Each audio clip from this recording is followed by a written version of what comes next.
It was a war that changed the shape of a young nation, but somehow slipped into the shadows of history. No soaring monuments, no blockbuster movies, no endless retellings in classrooms. Yet the War of 1812 was the conflict that nearly erased the United States from the map before it even had a chance to grow. This was the forgotten fight between America and Britain, a war filled with burned capitals, desperate battles, heroic stands, and a peace that left everyone claiming victory, even if the scars told a different story. But why did America, barely 30 years old, take on the might of the world's greatest empire for a second time? And how close did Britain come to crushing the young republic once and for all? To answer that, we have to go back to the simmering tensions that boiled over into a war almost no one truly wanted, yet no one could avoid. In the early 1800s, the United States was caught between giants. Britain and France were locked in the Napoleonic Wars, and both sides wanted to strangle the other's trade. Stuck in the middle, American merchants became collateral damage. British warships prowled the seas, seizing U.S. ships and cargo. Even worse, they began a practice that infuriated Americans: impressment. British sailors deserting their navy often fled to American ships, so the Royal Navy began stopping American vessels and dragging men off, claiming they were deserters. Thousands of U.S. sailors were taken against their will and forced to serve under the Union Jack. To a proud young nation, this wasn't just harassment, it was humiliation. But there was another layer: the Western frontier. Many Americans believed the British in Canada were arming and supporting Native American tribes resisting U.S. expansion. Leaders like Tecumseh, the Shawnee chief who dreamed of a native confederation to resist land loss, were seen as British allies. To war hawks in Congress, led by fiery voices like Henry Clay and John C. Calhoun, Britain wasn't just insulting America on the seas. It was strangling its growth on land. In June of 1812, President James Madison signed the Declaration of War, making it the first war officially declared by the United States. But America wasn't ready. Its army was small, poorly trained, and badly equipped. Its navy was tiny compared to Britain's legendary fleet. Many Americans themselves weren't convinced this was a fight worth having. Yet the nation plunged forward, aiming to strike Britain where it was most vulnerable: in Canada. The first American invasions of Canada were disasters. Troops were unprepared, morale was shaky, and leadership was weak. At Detroit, an entire U.S. Army surrendered without firing a shot. At Queenston Heights, militia forces refused to cross the river, leaving regular soldiers stranded against British and native troops. Each defeat emboldened Britain and their native allies, while humiliating the Americans who had believed victory would be swift. But the war wasn't a one-sided disaster. On the seas, the tiny U.S. Navy punched far above its weight. Ships like the USS Constitution, nicknamed Old Ironsides, after enemy cannonballs seemed to bounce off her thick hull, scored shocking victories over British frigates. These duels electrified American pride. For a nation constantly overshadowed by Britain's naval supremacy, every captured ship was a symbol that the United States could stand tall on the world stage. And then there was the Frontier War.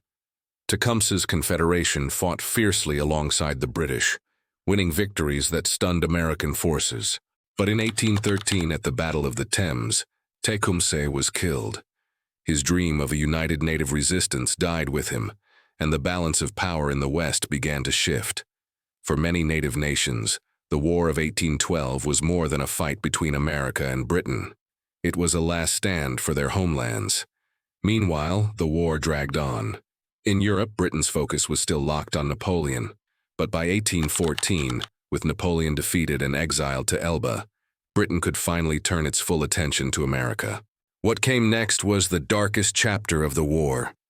British forces invaded the Chesapeake, marching on Washington, D.C.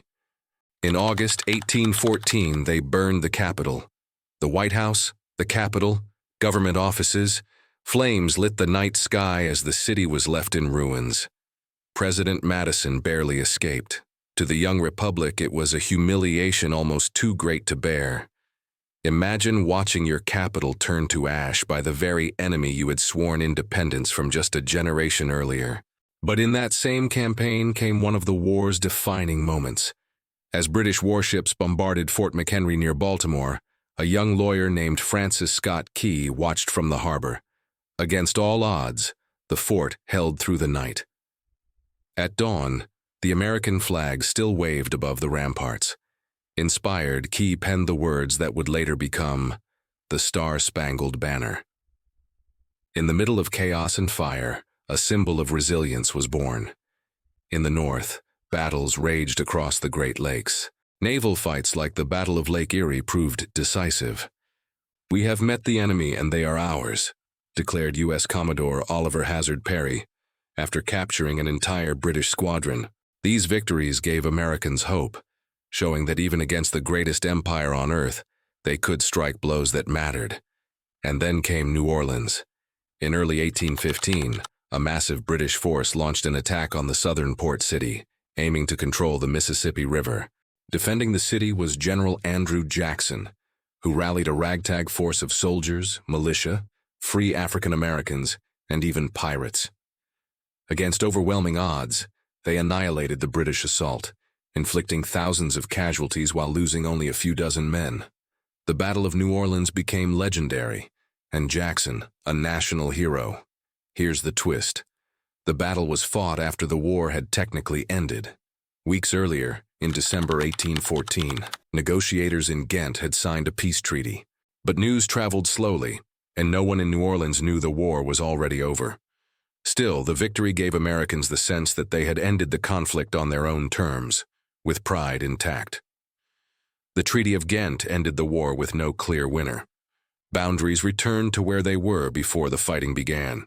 Impressment wasn't even addressed, though it faded away as the Napoleonic Wars ended. Britain claimed victory because it had defended Canada. America claimed victory because it had stood up to Britain and survived. And native nations lost the most, as their resistance collapsed and their lands were left vulnerable to expansion. So why is the War of 1812 forgotten? Perhaps because it ended in a draw. No sweeping territorial gains, no decisive surrender. But its impact was real. It gave Americans a sense of national identity, proving they could fight the world's superpower and endure. It propelled figures like Andrew Jackson to fame. It cemented naval legends like old Ironsides. And it inspired a national anthem that still echoes today. Yet beneath the victories and pride lies the cost. Tens of thousands were dead, cities were burned, native nations were broken, and an entire generation carried the memory of a war fought in the shadows of giants. The War of 1812 may not have the glory of the Revolution or the weight of the Civil War, but it was the war that tested whether America could survive on its own terms, and whether the idea of the United States was strong enough to withstand fire, invasion, and humiliation. Because sometimes the most important wars aren't the ones we remember, they're the ones we almost forget. If you enjoyed this deep dive into history's forgotten battles, make sure to like this video, subscribe to the channel, and hit the notification bell so you never miss the untold stories that shaped our world.